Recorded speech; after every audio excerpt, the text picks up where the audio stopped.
अपने मूल परमार्थ स्वरूप को लक्ष्य में ले।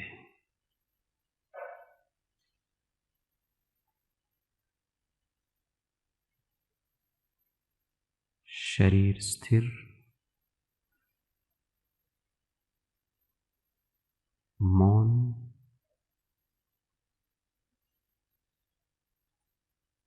विकल्प रहित मन,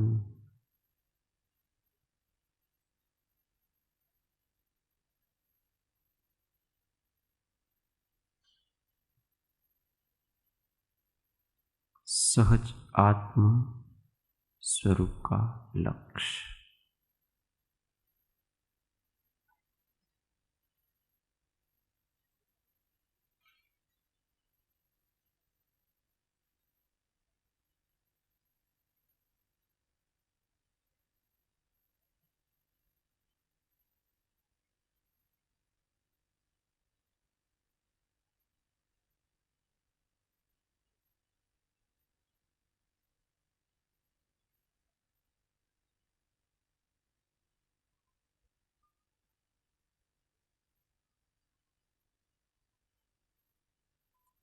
यह जो मैं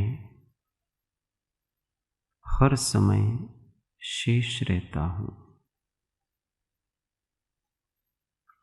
हर क्रिया के पहले, हर क्रिया के समय में और हर क्रिया के बाद में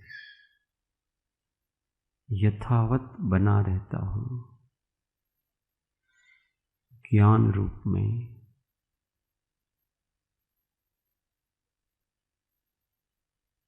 सहज रूप में, शांत रूप में।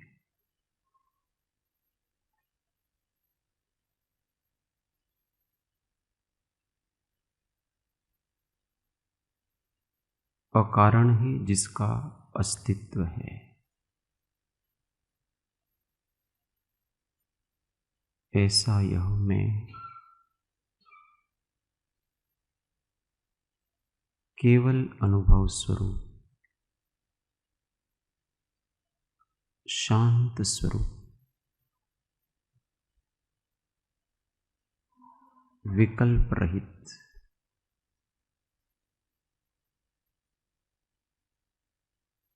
सत्ता मात्र,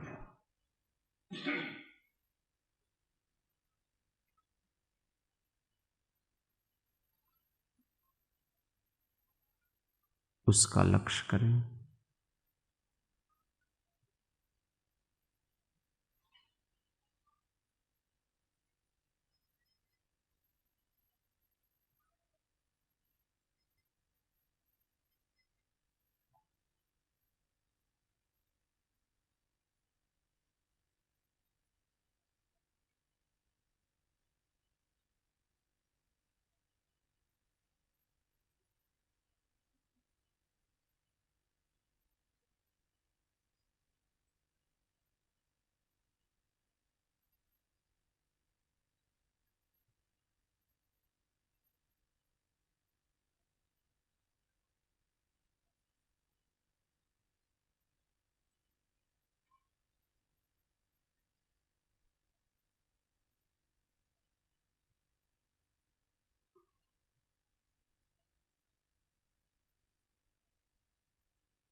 भूतकाल की स्मृति को, भविष्य की कल्पना को,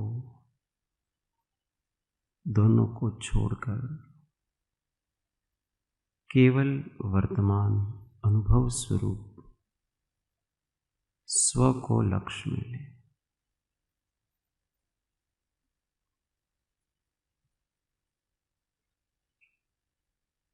यह जो कल्पना से रहित मैं हूँ,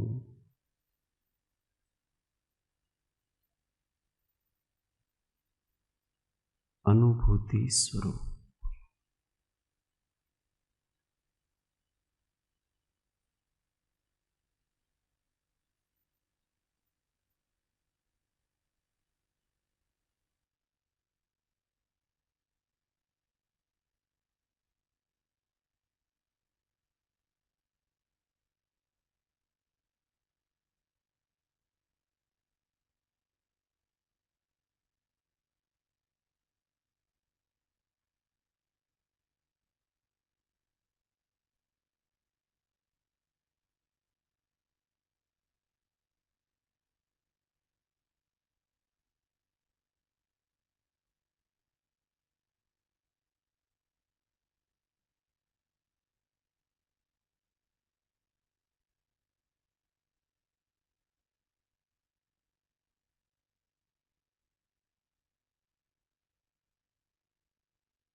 अनंत अनंत भाव भेदथी भरेली भली अनंत अनंत नाय निक्षेपे व्याख्यानी छे सकल जगत हित कारिणी हारिणी मोह तारिणी भवाब्धि मोक्ष चारिणी प्रमाणी छे उपमा आप्यानी जेने तमारा खवीते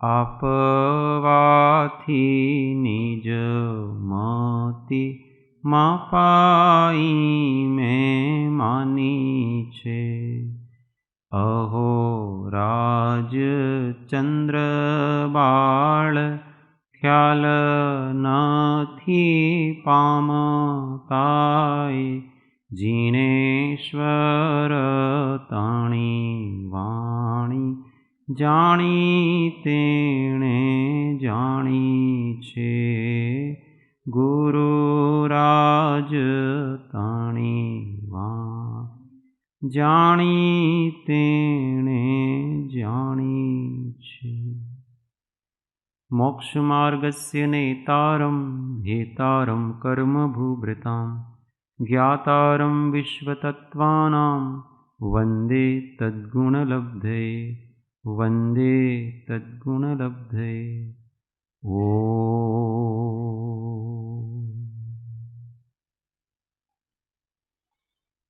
जय सद्गुरु।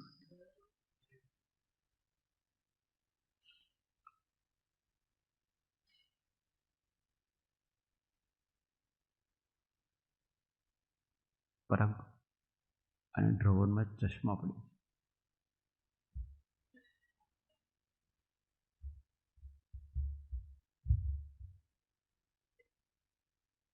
એટલે એક અહીંયા રાખ્યા છે, એક ત્યાં રાખ્યા છે, એક ઓફિસમાં રાખ્યા છે.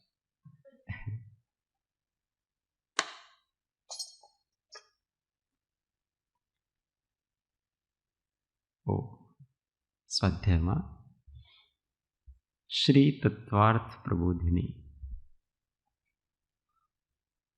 अध्याय 1 पृष्ठ संख्या हिंदी में 36 गुजराती में 31।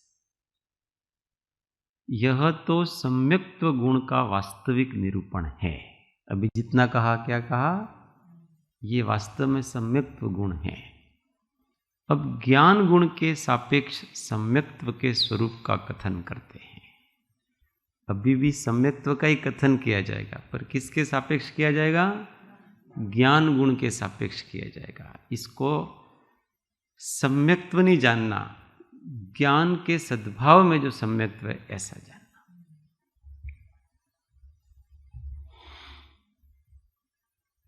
सम्यक, हाँ, ज्ञान गुण की अवस्था का स्वरूप, अनात्मभूत लक्षण।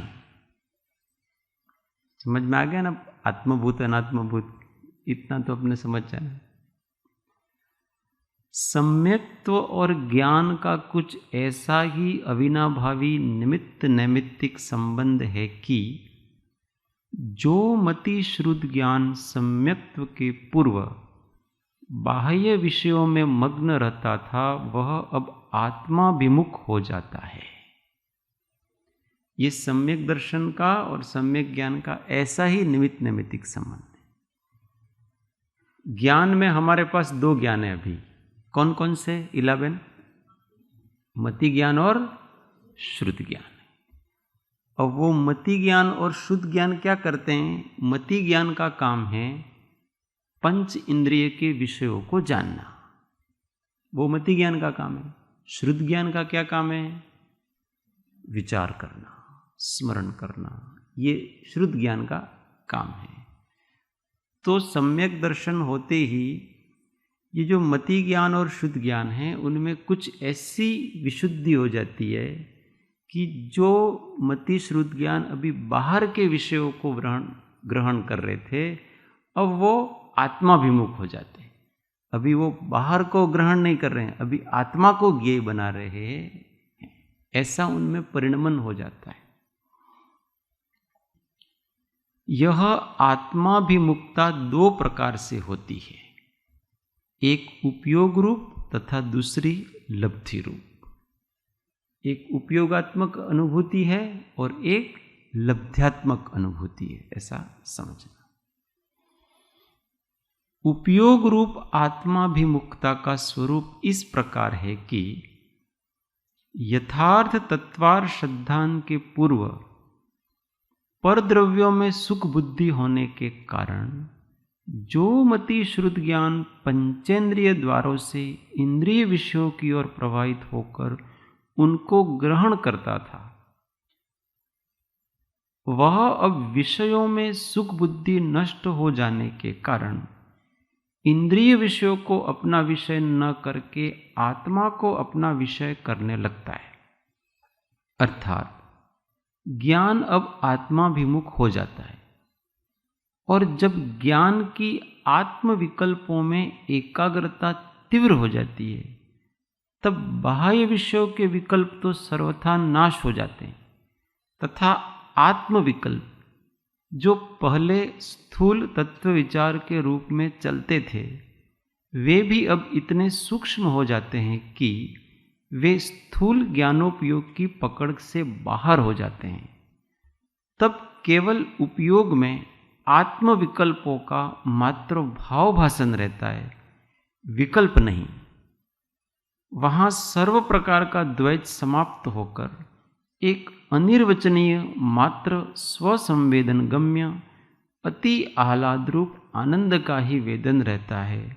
शेष सब द्वैत तिरोहित हो जाते हैं। इसी का नाम उपयोग रूप आत्माभिमुखता है। इसी को स्वसंवेदन ज्ञान, आत्मज्ञान, आत्मानुभूति इत्यादि अनेक नामों से जाना जाता है।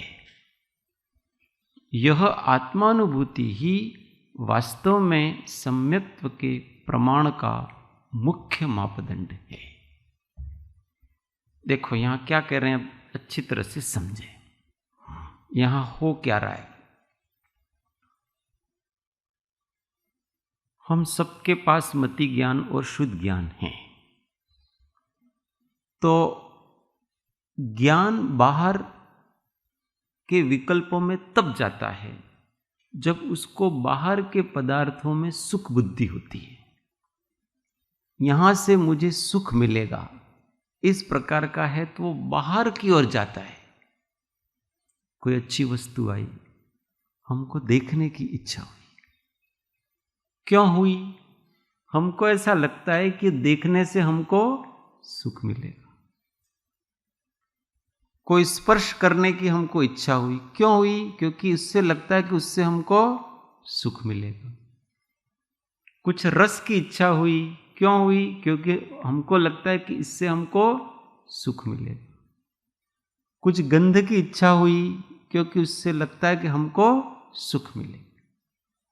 तो उपयोग उसकी तरफ जाता है, और जहां दुख मिलता है उसकी तरफ भी जाता है। तो जैसे सुगंध की तरफ सुख मिलता है, तो उससे सुख बुद्धि से राग से उपयोग वहां जाएगा, और दुर्गंध से अपने को दुख मिलता है तो द्वेष से उपयोग उस तरफ जाता है। पर उपयोग है वो पर के विकल्पों में उलझता है, क्योंकि उसको ऐसा है कि पर पदार्थों में सुख है, इस प्रकार की उसकी बुद्धि। अब जिसकी ये बुद्धि समाप्त हो गई, किससे समाप्त हो गई? सम्यक दर्शन के प्रभाव से। जब सम्यक तो प्रकट हुआ तो ऐसी दृढ़ श्रद्धा हुई कि आत्मा का सुख आत्मा में, किसी भी पर पदार्थ में आत्म सुख नहीं है, आनंद नहीं है। इस प्रकार का दृढ़ श्रद्धान हुआ। ऐसा श्रद्धान होते ही क्या हो गया कि अब बाहर की तरफ जहां उपयोग जा रहा था, क्योंकि अब वहां कुछ मिलने वाला ही नहीं है। जब कुछ मिलने वाला ही नहीं है तो क्यों राग से और द्वेष के उन पदार्थों के बारे में चिंतन किया जाए, उनको जाना जाए। इसलिए उपयोग बाह्य पदार्थ से उदासीन हो जाता है। अब यहां तक तो इंद्रियों से तो उदासीन हो गया अपने, इंद्रिय ज्ञान तो नहीं रहा, बाहर का कोई विषय नहीं कर रहा है। अब अपने पास मन बचता है। मन क्या करता है कि जो प्रत्यक्ष बाहर इंद्रियों से जो पदार्थ दिखते हैं उनसे तो व्यावृत हो लेता है, परंतु अभी मन में भूतकाल में जो पदार्थ देखे थे अथवा जिसको देखने की इच्छा की थी अथवा जिसको अनुभव किए थे अथवा जिसकी अनुभव की लालसा थी, वो कि इसको मैं भविष्य में देखूंगा, भविष्य में अनुभव करूंगा, ऐसा करूंगा वैसा करूंगा, ऐसे बहुत सारी इच्छाएं इसने कर रखी है। अब मन उसका चिंतन करता है, वो भूतकाल में जा रहा है अथवा तो भावी काल की कल्पना में जा रहा है। अब मन में, उस मन को कैसे रोक दिया? सम्यक्त्व होते जीव को इतना पता पड़ गया कि इन कल्पनाओं में कोई सुख नहीं है। भूतकाल की पर्याय है, वो हो चुकी है, उससे मेरा कोई लेना देना नहीं। भावी काल आएगा, उससे भी मेरा कोई लेना देना नहीं। मैं तो अभी ही इस द्रव्य स्वरूप में परिपूर्ण हूं। जो कुछ हूं मैं वर्तमान में हूं, भूत भविष्य का मेरे से कोई लेना देना नहीं है। ऐसा करके उस मन को, विकल्प तो होंगे ही, विचार तो होंगे ही, पूरे मन को द्रव्य स्वभाव में लगाता है। जो बार बार ध्यान किया जाता है ना अभी कि ये जो मैं हूं वो मैं हूं। भूतकाल को छोड़ो, मैं क्या था कौन था, भविष्य में मैं क्या होऊंगा वो नहीं, पर यह वर्तमान का जो मैं है, स्व है, जो द्रव्य रूप में स्थित है, परिपूर्ण है, अमूर्त है, ज्ञान स्वरूप है, साक्षी स्वरूप है, आह्लाद रूप है, निराकुल है, सतत है, सामान्य है, सहज है, सरल है। इस प्रकार से अब मन को आत्म विकल्पों में पूरी तरह से झोंकता है, तो उसको क्या होता है, बाकी विकल्प तो समाप्त हो गए उसके, अब केवल यही विकल्प रहे उसके पास, अपने आत्मा संबंधी ही विकल्प रहे, और कोई विकल्प तो उसके पास रहा ही नहीं। अब क्या होता है कि ये विकल्प करते करते करते करते करते करते उसके अंदर धीमे धीमे उस विकल्प में जिस पदार्थ का चिंतन किया जा रहा है उस स्व का भावभासन होने लगता है। क्योंकि इन विकल्पों से राग द्वेष मंद पड़ जाते हैं। बाहर के विकल्प चल रहे थे, बाहर के पदार्थों से, तो राग द्वेष तीव्र हो रहे थे, तो आकुलता हो रही थी। अभी केवल आत्मा का चिंतन किया जा रहा है तो वहां कोई राग द्वेष नहीं है। आत्मा के मूल परमार्थ स्वरूप में कोई राग द्वेष नहीं है। ऐसे परमार्थ स्वरूप का बारंबार भावना करने से राग द्वेष अतिशय मंद पड़ जाते। फिर तो जैसे जैसे राग द्वेष मंद पड़ते हैं वैसे वैसे भाव भासन, आनंद, शांति बढ़ती जाती है। तो वो जो पूरा उपयोग है वो जो भाव भासन में, शांति में, निराकुलता में निमग्न होने लगता है। तो ऐसे में क्या होता है कि उपयोग जो अभी विचार करने में लीन था, विकल्प करने में लीन था, अब वो संवेदन करने में लीन हो जाता है, क्योंकि वहां उसको आनंद मिल रहा है। अभी उसको विकल्प करने से आनंद मिल रहा था, फिर उस विकल्प करने से उसका आनंद बढ़ा, उस आनंद का अनुभव करने में अब लग रहा है, वो सारा का सारा संवेदन करने में लग रहा है। इसलिए जो विकल्प हैं वो तो स्थूल विकल्प समाप्त हो जाते हैं, और फिर उस विकल्प के फलस्वरूप जो संवेदन है, जो अनुभूति है, वो अनुभूति मात्र रह जाती है। विकल्प रहते हैं पर इतने सूक्ष्म हैं कि वर्तमान ज्ञानोपयोग में आपके पकड़ में आएंगे नहीं। वो सूक्ष्म हो जाते हैं, केवल अनुभूति मुख्य हो जाती है। सामान्य रूप से हम देखते ही हैं, कोई अच्छी वस्तु का टेस्ट करते हैं तो हम उसमें हम विचार मुख्य हो रहे हैं कि उसका अनुभव मुख्य हो रहा है। पहले तो उसको जानते हैं कि ये बहुत अच्छी है वगैरह ये, फिर जब वो खा रहे हैं और खाते खाते बड़ा आनंद बढ़ रहा है और कोई पूछे यार बताओ ना वो कैसी है, तो उस समय हम बताना नहीं चाहेंगे। हम क्या, अभी हमको टेस्ट लेने दो, अभी हम उसका आनंद लेने दो। वो आनंद इतना अधिक है कि अब बताने के विचार नहीं हो रहे उसके। उसी प्रकार से यहां संवेदन का आनंद इतना अधिक है, शांति इतनी अधिक है कि अब विकल्प बुद्धिपूर्वक उठ ही नहीं रहा है, अब वो विचार बुद्धिपूर्वक उठ ही नहीं रहा है, केवल शांति में निमग्न चेतना है, उसकी परम शांत दशा है। इसका नाम उपयोगात्मक आत्मानुभूति है। इसी को अपन निर्विकल्प समाधि ऐसा कहते हैं। ये अपने छद्मस्त की अपेक्षा से निर्विकल्प समाधि कहते हैं।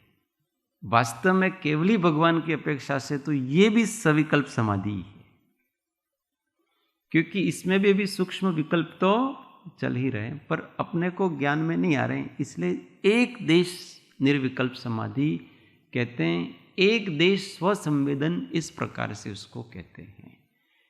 ये उस सम्यक्त्व होने का मुख्य मापदंड है। जिसको भी सम्यक्त्व है उसको ऐसी अनुभूति वर्तनी चाहिए। उस अनुभूति पूर्वक जो श्रद्धा होगी वो ही वास्तविक सम्यक्त्व ऐसा कहा जाता है। तो ये मिथ्यात्व ग्रंथि जाने से इस प्रकार से आत्मलीनता बनती है। प्रयोग करेंगे, इसी में रुचि रखेंगे, इसी की भावना करेंगे, इसी में पूरी शक्ति लगाएंगे तो ये कार्य हो सकता। असंभव कुछ भी नहीं, रुचि होनी चाहिए। यह आत्मानुभूति ही वास्तव में सम्यक्त्व के प्रमाण का मुख्य मापदंड है। ये मुख्य मापदंड है। इसके पहले का जो जो सम्यक्त्व था, देव शास्त्र गुरु का श्रद्धान हो कि सात तत्वों का जानपना हो कि जो जो भी हो, वो केवल व्यवहार और उपचार मात्र था। अब ऐसी अनुभूति होने के बाद वो पूरा पूरा परमार्थ रूप में कन्वर्ट हो जाता, क्योंकि अब जीव तत्व को यथार्थ जान लिया। पहले जीव तत्व को थ्योरेटिकली जाना जा रहा था कि भगवान ने कहा है कि उपयोग लक्षण वाला जीव है, तो हमने मान लिया उपयोग लक्षण वाला है। पर उपयोग क्या, उपयोग सामान्य क्या वस्तु है, उसका संवेदन, उसका अनुभवन नहीं हो रहा था। अब हो गया तो ऑटोमेटिक सब जान लिया। अब ये उपयोग स्वरूप स्वसंवेदन रूप जो भाषित हुआ अनुभव काल में, वो मैं हूं, ऐसा उपयोग में हूं। और उस उपयोग के अलावा जो जो है वो सब पर है, ऐसा भेद ज्ञान ऑटोमेटिक हो गया। એટલે જે અનુભવ કાળમાં સ્વસંવેદન થાય છે એ વખતની વાત છે, એટલે કે ઔપશમિક સમ્યક્ત્વ વખતની વાત છે। ये आत्मानुभूति की बात है। પણ એનો સમય औपशमिक सम्यक्त्व अनेक औपशमिक सम्यक्त्व बनने वाले जब औपशमिक सम्यक्त्व होता है उस प्रकार ऐसी ही अनुभूति रहती है, और क्षयोपशमिक सम्यक्त्व में भी ऐसी अनुभूति जब उपयोगात्मक समाधि होती है तब होती है। बाकी में लब्ध्यात्मक चलेगी, अब इसकी बात आगे आएगी। ये उपयोगात्मक समाधि है, उसको आत्मानुभवन कहते हैं। उपयोग पूरा चैतन्य को ज्ञेय करके उसमें लीन हो गया और निर्विकल्प हो गया, बाह्य विकल्प समाप्त हो गए बुद्धिपूर्वक के।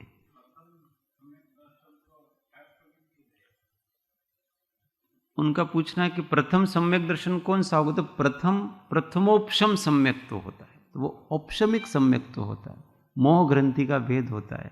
तो इस प्रकार की अनुभूति पूर्वक ही होता है, उसके साथ ये अनुभूति होगी तभी जाकर के वो प्रथमोपशम सम्यक्त्व होता है। बाद में इस प्रकार की उपयोगात्मक समाधि, अब उपशम सम्यक्त्व हो गया, इसके बाद वो तो चला जाता है, अंतर्मुक्त काल रहता है। इसके बाद में अगर मिथ्यात्व का उदय आ गया तो वो मिथ्या दृष्टि हो जाता है, और सम्यक्त्व मोहनीय कर्म प्रकृति का उदय आ गया तो वो औपशमिक सम्यक्त्व है, वो क्षयोपशमिक सम्यक्त्व में कन्वर्ट हो जाता है। और वो क्षयोपशमिक सम्यक्त्व का काल मैक्सिमम 66 सागर तक है। उतने काल तक ये उपयोगात्मक अनुभूति नहीं रहती है। ये उपयोगात्मक अनुभूति तो फिर कभी कभी प्रकट होगी। कब प्रकट होगी?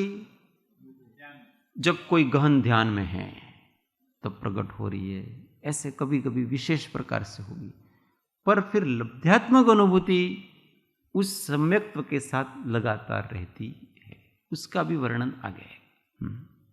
એટલે આપણે અત્યારે જે વાત કરી એ જે કૃપાળુદેવે કીધું છે કે અનંતકાળથી જે જ્ઞાન ભવ હેતુરૂપ થતું હતું તેને સમય માત્રમાં જાત્યાંતર કરી ભવ નિવૃત્તિ રૂપ કર્યું, તે કલ્યાણમૂર્તિ સમ્યક દર્શન નમસ્કાર.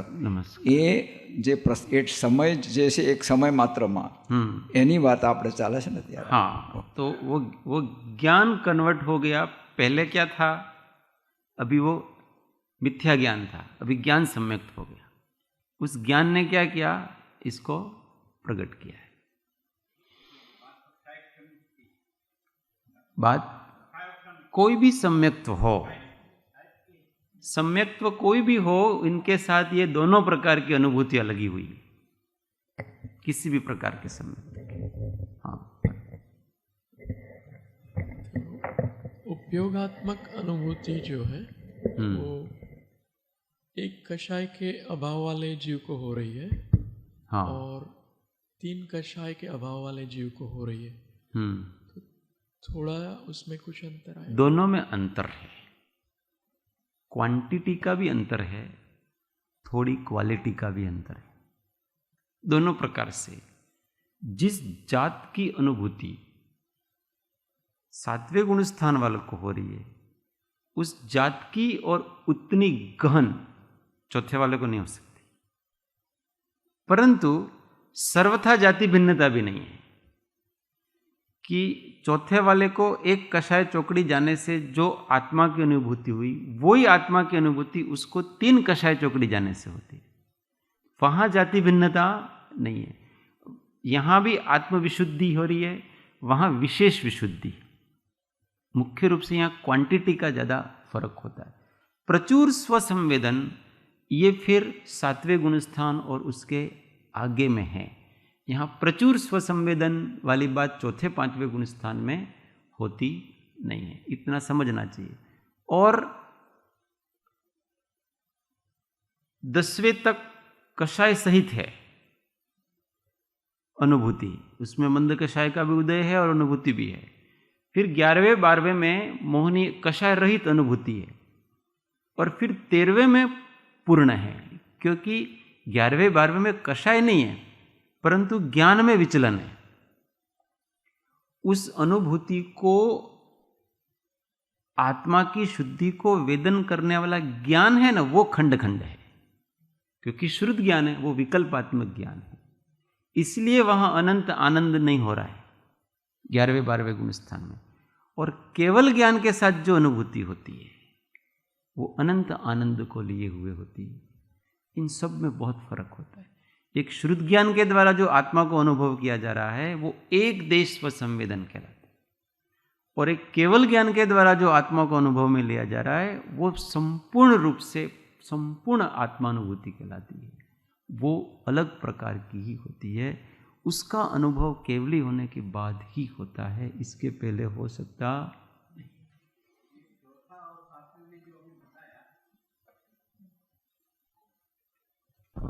उसका इस तरह से ले सकते हैं कि जो अनुभव है वो एक समझो कि लाल कलर का अनुभव हो रहा 4 में, और सातवें में एक घेरा लाल कलर, मतलब गाढ़। हाँ, बस वही गहराई, इसकी गहराई आती है। ये इसको समझना। सूरज, आप एक मूर्ति है, चलो ये मूर्ति लगाओ। अब यहां सफेद कलर के 4 पर्दे लगा दिए, तो ऐसे सफेद कलर के पर्दे लगाए कि थोड़ी थोड़ी मूर्ति दिखे। ऐसा जब चारों हैं तो मूर्ति बिल्कुल नहीं दिख रही है। अब उसमें से आपने एक पर्दा हटा दिया, थोड़ी सी दिखेगी। फिर दूसरा हटा दिया, और अधिक प्रकाशित होगी। तीसरा हटा दिया, और अधिक प्रकाश होगा। और चौथा हटा दिया, संपूर्ण प्रकाशित है। उसी प्रकार से अनंतानुबंधी कषाय चौकड़ी गई, इतना आत्मा प्रकाशित हुआ, पर वो क्वालिटी में हल्का है, उसका हल्के प्रकार की। फिर 2 कषाय चौकड़ी गई, उतनी अनुभूति बढ़ी।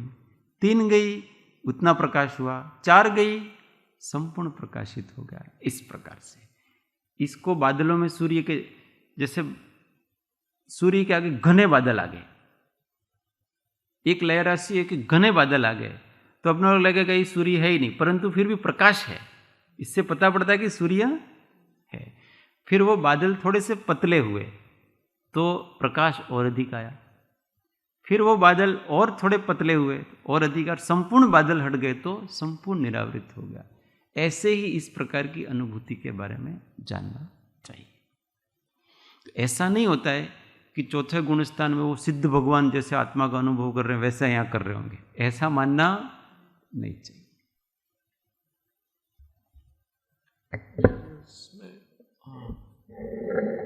सम्यक दर्शन गुण की अपेक्षा अगर देखें तो मान लो कोई पहले से 7वें में जा रहा है और सम्यक दर्शन हो रहा है, हाँ, आत्मानुभूति हो रही है, उपयोगात्मा, और पहले से 4थे में जा रहा है, तो वो सम्यक दर्शन की क्वालिटी में थोड़ा सा अंतर हो सकता है, क्योंकि ये जो मिथ्यात्व, मिश्र और सम्यक, तो 3 जो भाग हुए, उसमें सम्यक तो प्रकृति का उदय है, वो चौथे वाले को थोड़े से ज्यादा अनुभाग वाला हो और 7वें वाले को कम अनुभाग वाला हो। श्रद्धान की अपेक्षा थोड़ा सा अंतर हो सकता है कि दोनों की समान हो सकती है श्रद्धान, इसमें हो सकता है, क्योंकि सम्यक तो मोहनीय है, तो उसमें जो सम्यक तो मोहनीय वो देशघाती प्रत्यय है। उन देशघाती प्रत्ययों में भी उसका अनुभाग शक्ति कम ज़्यादा हो सकती है।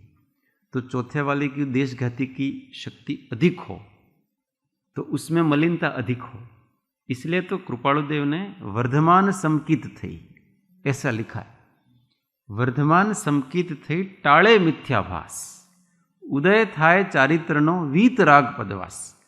तो वहाँ जो वर्धमान है वो क्षयोपशम सम्यक्त्व की अपेक्षा से, कि जितने जितने आपका चारित्र बढ़ता है तो वो 3 प्रकार की चलमल अगाढ़ दोष है ना, वो भी कम हो रहे हैं,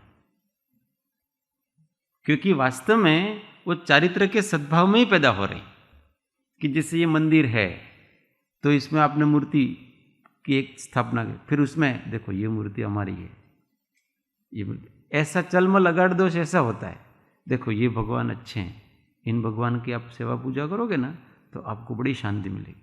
आपको कोई कष्ट आ जाए ना, पारसनाथ भगवान को याद करना तो तुम्हारा कष्ट दूर हो। इस प्रकार की ये मलिनता है उसमें। तो ये जैसे जैसे चारित्रिक विकास होता जाएगा, आत्मा की विशुद्धि हो जाएगी, पर ऐसा कुछ नहीं है भाई यहाँ पर, न ये तेरा है न मेरा है न कुछ कोई भगवान है, सब एक जैसे हैं। तो उसके सम्यक तो मोहनी का अनुभाग भी कम होता जाएगा आगे आगे। और फिर शायिक सम्यक्त्व में तो शायिक सम्यक्त्व की अपेक्षा से समकित वर्धमान नहीं हो रहा है। वहाँ तो 7वें वालों की भी सम्यक्त्व की शुद्धि इतनी ही है जितनी चौथे वाले की है, और फिर आगे भी समझना चाहिए। એટલે જે અતીન્દ્રિય આનંદનો અનુભવ થાય છે એ સ્વાનુભૂતિની જોડે જ એનો સંબંધ છે। वो अतीन्द्रिय आनंद का अनुभव स्वानुभूति के साथ ही, उसी के साथ। परंतु अब अतीन्द्रिय आनंद है वो केवल निर्विकल्प अवस्था में ही नहीं है, सविकल्प अवस्था में भी है, ये बताएंगे। सम्यक दृष्टि को हर समय अतीन्द्रिय आनंद की अनुभूति है, ये भी बताएंगे। केवल ऐसा नहीं है कि वो ध्यान में उसी समय है। अब इसकी बात करेंगे। जब तक इस प्रकार की स्पष्ट आत्मानुभूति न हो तब तक यथार्थ श्रद्धा तत्वार्थ श्रद्धा नहीं होता है, ऐसा अध्यात्म ज्ञानियों का अभिमत है। ये अध्यात्म दृष्टि से सब लिया गया, विसिद्धांत दृष्टि से कुछ बहुत सुख कुछ है, अपन यहां नहीं लेंगे। यह अनुभूति सर्वप्रथम अनादि मिथ्या दृष्टि को प्रथमोपशम सम्यक्त्व के समय होती है। बाद में यदि सम्यक्त्व वमन नहीं हुआ और क्षयिक या क्षयोपशमिक सम्यक्त्व में रूपांतरित हो गया, तब यह अनुभूति ध्यानादि विशेष अंतर्मुक्ता के समय बारंबार होती है। विशेष समय विशेष इतना है कि चौथे गुणस्थान वाले को यह अनुभूति अति क्षणिक काल के लिए तथा बहुत लंबे समयांतराल बाद होती है। एक तो बहुत कम होगी, फ्रैक्शंस ऑफ सेकंड अथवा 1 सेकंड 2 सेकंड, या और फिर अंतराल लंबा होगा, 5 दिन 10 दिन 15 दिन। ऐसा कहते हैं कि 6 महीने के अंदर अंदर ऐसी हो, पर इसका कोई आगम प्रमाण नहीं है। ऐसा कहते हैं, सुनने में आता है उसका। तो 6 महीने के अंदर अंदर होनी चाहिए, नहीं तो क्या हो कि अनंतानुबंधी का उदय आ जाएगा, क्योंकि उसकी काल 6 महीना है। कोई भी आपके दोष वगैरह अगर 6 महीने तक लगातार चलते रहते हैं तो आपके वो अनंतानुबंधी में कन्वर्ट हो जाते हैं, ऐसा कहा जाता है। इसलिए वो 6 महीने का रखा है। फिर जैसे जैसे गुणस्थान आरोहण बढ़ता जाता है, वैसे वैसे इसके अनुभव का काल बढ़ता जाता है तथा अंतराल काल कम होता जाता है। अब 5वें गुणस्थान में आएगा, अनुभव की मात्रा बढ़ेगी और अंतराल कम होगा। कितना होगा? तो ऐसे सुनने में आता है कि 15 दिन में एक बार होगा कम से कम, या कम से कम की बात हो। ज़्यादा से ज़्यादा तो वो बहुत ज्ञान ध्यान करता है तो 1 दिन में भी हो सकता है उसको 2-4 बार, पर कम से कम ये इतना है। 7वें गुणस्थान से यह सतत रहती है। अब उसको ध्यानादि, वो क्योंकि ध्यानादि में लीन है, उस प्रकार की सतत रहेगी। यहाँ यह बात भी विशेष ध्यान रखनी चाहिए कि आगे आगे के गुणस्थानों में इसकी तारतम्यता के साथ साथ विशुद्धि भी क्रमशः बढ़ती जाती है, विशुद्धि होती जाती है इसकी। अर्थात चौथे गुणस्थान वाले से अधिक विशुद्ध अनुभूति 5वें गुणस्थान वाले की होती है, क्योंकि उसके अनंतानुबंधी और अप्रत्याख्यानावरणी 2 कषाय चौकड़ियों का अनुदय है। इसी तरह आगे केवल ज्ञान तक समझना चाहिए, जो अपनों ने भी इसी बारे में चर्चा की।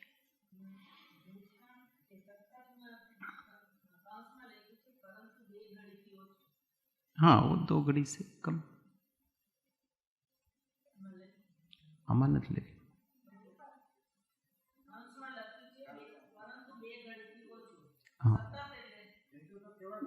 हाँ, वो तो क्योंकि उसका काल ही 2 घड़ी से कम है ना, अंतर्मूर्त का ही काल है।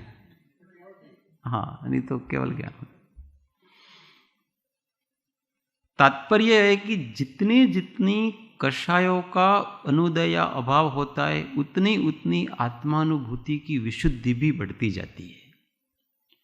आशय यह है कि जिस गुणस्थान में जितनी कषाय चौकड़ियों का अनुदय या अभाव हुआ है, उसी प्रमाण में वहां आत्मानुभूति का आनंद है।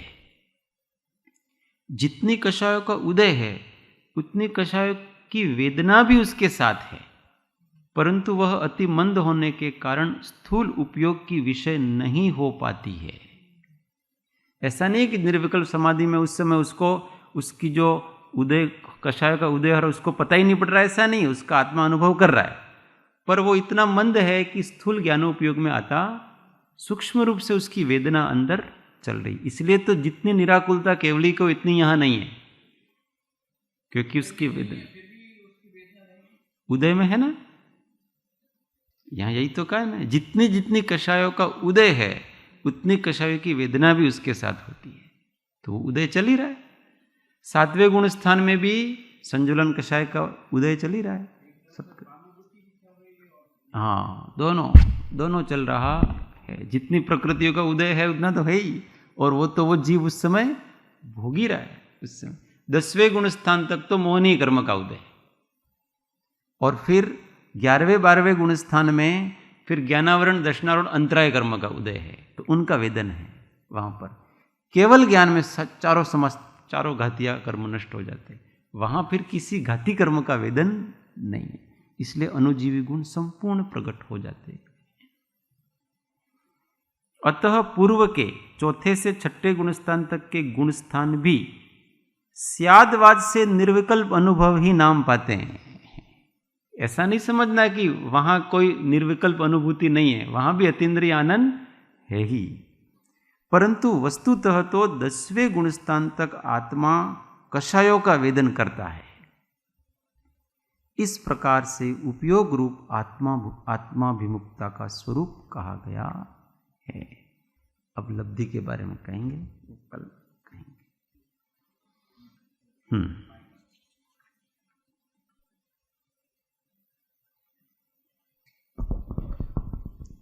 751 જે બીજું ને ત્રીજું સંકેત કીધું છે એ ગુણસ્થાન અપેક્ષા કેવી રીતે સમજવાનું?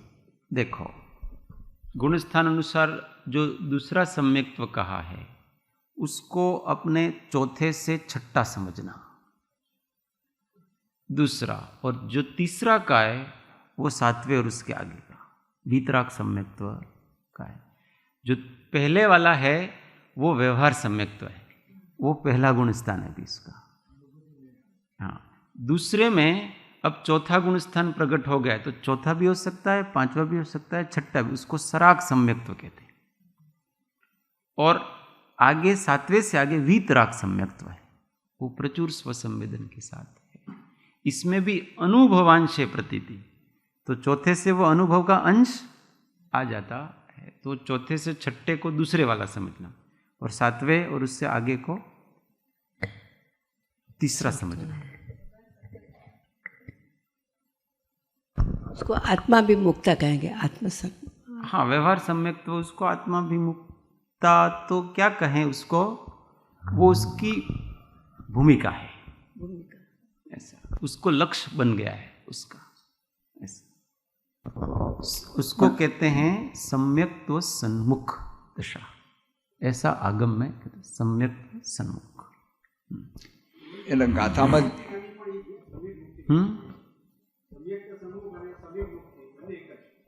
समीप मुक्तिगामी तो सम्यक दर्शन के बाद की अवस्था भी है, तो जिसको 8-10 भव में मोक्ष होना है तो वो समीप मुक्तिगामी है, सम्यक दृष्टि भी हो सकता है समीप मुक्तिगामी।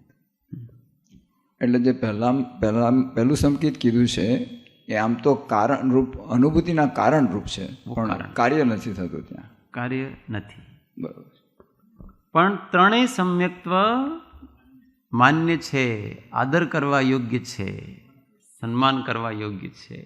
પહેલું બીજાનું કારણ છે, બીજું ત્રીજાનું कारण છે। वास्तव में तो हमारे बुद्धिपूर्वक तो हम उपासना उस पहले सम्यक्त्व की ही करनी चाहिए, और उसी की कर सकते हैं।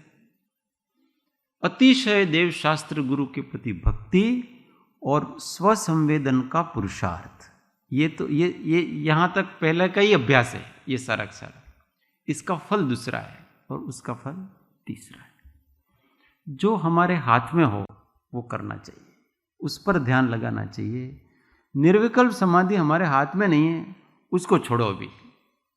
सविकल्प चैतन्य का चिंतन और देवगुरु के प्रति अतिशय भक्ति और अपने दोषों को देख करके टालना, ये सब अपने हाथ में, तो ये अपने को करना चाहिए।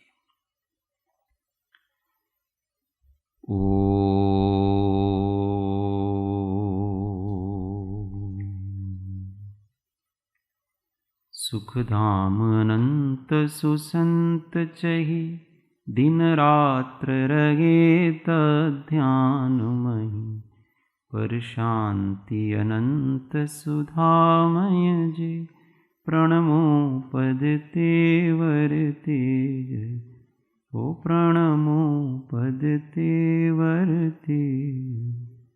बोलो महावीर स्वामी पंच परमेष्ठी परम कृपाणु सद्गुरु सब संतन की शुद्ध आत्मदेव की जय। ओम।